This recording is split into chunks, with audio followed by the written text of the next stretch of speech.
Asnjë rast tjetër me fruth nuk është regjistruar pas fëmijës së diagnostikuar një javë më parë që u shtrua për trajtim në pediatrinë e QSUT-s.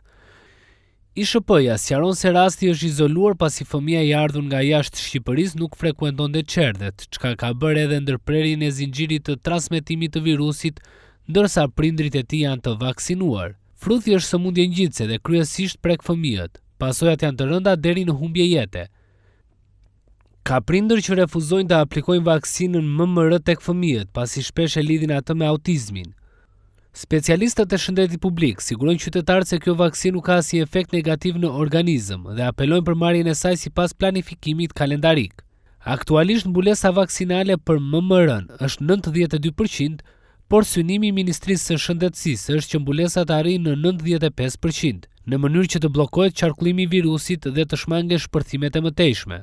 Gjatë vitit 2025, në vend u regjistruan 18 raste të reja në Fier dhe Tiranë. Numrin më të lartë të diagnostikuarve e mbanin fëmijët e pavaksinuar, ndërsa një pjesë e tyre kishin aplikuar vetëm dozën e parë.